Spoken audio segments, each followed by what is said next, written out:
ಆಗ್ಲಿ ಮಾಡ್ಲಿ. ನಾನು ನೋಡಿದೆ ಅವರು ಪ್ರೆಸ್ ಕಾನ್ಫರೆನ್ಸ್ ಮಾಡಿದ್ದು.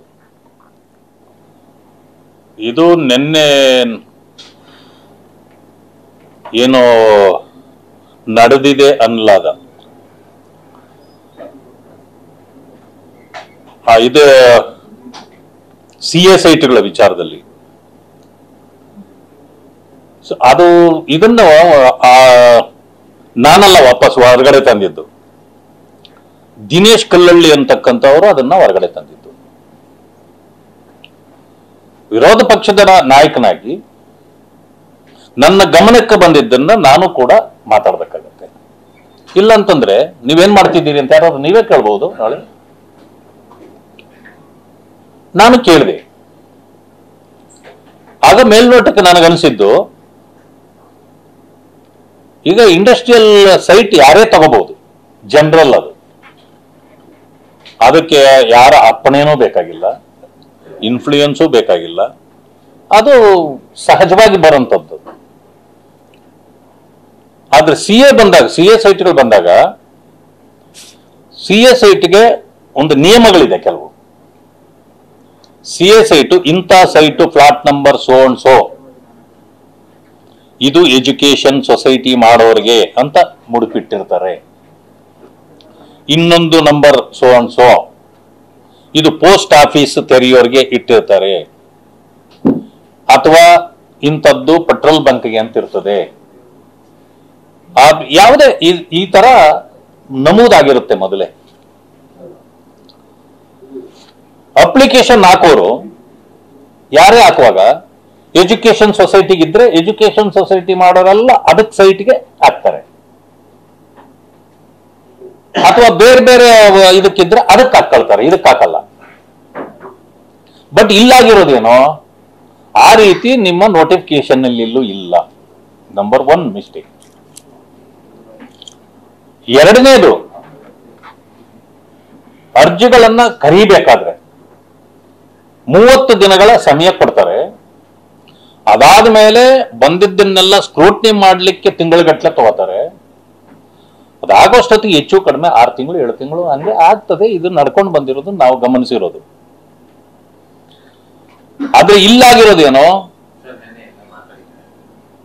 ಅಲ್ಲ, ಈಗ ಅವರು ಹೇಳಿರೋದಕ್ಕೆ ಹೌದು ಅದಕ್ಕೆ ಹೇಳ್ಬೇಕು.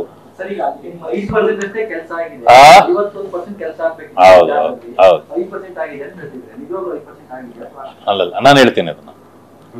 ಈಗ ನಾನು 2 ಎಕರೆ ಜಾಗವನ್ನ ಬಹುಶಃ 2006-07 ತಗೊಂಡಿದ್ದೀನಿ.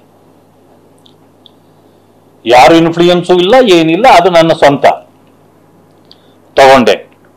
ಅವ್ರು ಹೇಳಿದ್ದು 2-3 ಸತ್ಯ ಇದೆ. ನಾನು ಮೊದಲು ತಗೊಳ್ಳುವಾಗ ಸಾಫ್ಟ್ವೇರ್ ಅಂತಲೇ ಮೆನ್ಷನ್ ಮಾಡೋದು, ಸಾಫ್ಟ್ವೇರ್ ಮೆನ್ಷನ್ ಮಾಡ್ತೀವಿ. ಅದು ಸಾಫ್ಟ್ವೇರ್ ಅಲ್ಲಿ ಮಾಡ್ಲಿಕ್ಕೆ ನನಗೆ ಆಗೋದಿಲ್ಲ. ಆದ್ರೆ ರೂಲ್ ಅಲ್ಲಿದೆ, ನೀವೇನಾದ್ರೂ ಅದನ್ನ ಮಾಡ್ಲಿಕ್ಕಾಗಿಲ್ಲ ಅಂತಂದ್ರೆ ಪ್ರಾಜೆಕ್ಟ್ ಚೇಂಜ್ ಮಾಡ್ಕೊಳ್ಬಹುದು ಅಂತ ಇರ್ತದೆ. ಪ್ರಾಜೆಕ್ಟ್ ಚೇಂಜ್ ಮಾಡುವಾಗ ತಿರುಗಿ ಪ್ರಾಜೆಕ್ಟ್ ರಿಪೋರ್ಟ್ ಕೊಡಬೇಕು,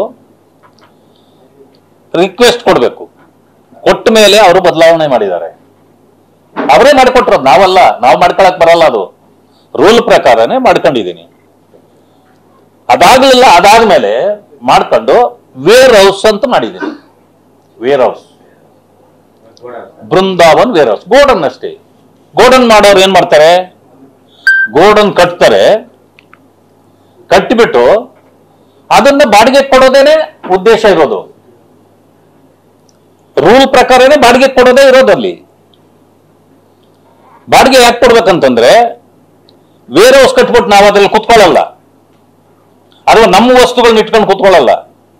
ಮಾಡಿಬಿಟ್ಟು ಅದನ್ನ ಬೇರೆಯವ್ರಿಗೆ ಕೊಡ್ತೀವಿ. ಯಾಕೆ ಅಂತಂದ್ರೆ ಬೇರೆಯವ್ರಿಗೆ ಅನುಕೂಲ ಆಗ್ಬೇಕು ಅಂತಲೇ. ಯಾರು ವೇರ್ ಹೌಸ್ ಇದ್ ಮಾಡ್ತಾರೆ ಅವ್ರಿಗೆ ಅದು ರೂಲ್ ಇದೆ, ಅದ್ರ ಪ್ರಕಾರನೇ ಮಾಡಿರೋದು. ಕಟ್ಟುವಾಗ ಏನ್ ಮಾಡಿದೆ, ಸುಮಾರು 8-9 ಅಡಿ ಆಳ ಇತ್ತದು. ಸುಮಾರು 800-900 ಲೋಡ್ಸ್ ಆಫ್ ಮಣ್ಣು ತಂದು ಅದನ್ನ ತುಂಬಿ ಫ್ಲಾಟ್ ಮಾಡಿ 3-4 ವರ್ಷ ಆದ್ರೂ ಕೂಡ ನೀರಿರ್ಲಿಲ್ಲ, ಎಲೆಕ್ಟ್ರಿಸಿಟಿ ಕೊಟ್ಟಿರ್ಲಿಲ್ಲ, ಏನೂ ಇರ್ಲಿಲ್ಲ ಅಲ್ಲಿ. ಅದು ಒಂದು ಐಸೋಲೇಟೆಡ್ ಪ್ಲೇಸ್ ಹೊರಗಡೆ. ಅದನ್ನೆಲ್ಲ ಪಕ್ಕ ಮಾಡ್ಕೊಂಡು ನಾನು ಆಮೇಲೆ ಕಾಂಪೌಂಡ್ ಹಾಕ್ಸಿ, ಅದಾದ್ಮೇಲೆ ನನ್ಗೆ ಹೇಳಿದ್ರು ಶೆಡ್ ಕಟ್ಟಿ ಅಂತ. ಶೆಡ್ ಕಟ್ಟಿದೆ. ಮೊದಲು ಕಟ್ಟಿಸಿದ್ರೆ ಒಂದು 5,000ದ್ದು ಒಂದು ದೊಡ್ಡ ಶೆಡ್ ಕಟ್ಟಿದೆ. ರಸ್ತೆ ಮಾಡಿದೆ, ಗಾರ್ಡನ್ ಮಾಡಿದೀವಿ. ಇವೆಲ್ಲವೂ ಲೆಕ್ಕನೇ. ಅವ್ರು ಅದನ್ನ ಲೆಕ್ಕಕ್ಕೆ ತಗೊಂಡಿಲ್ಲ.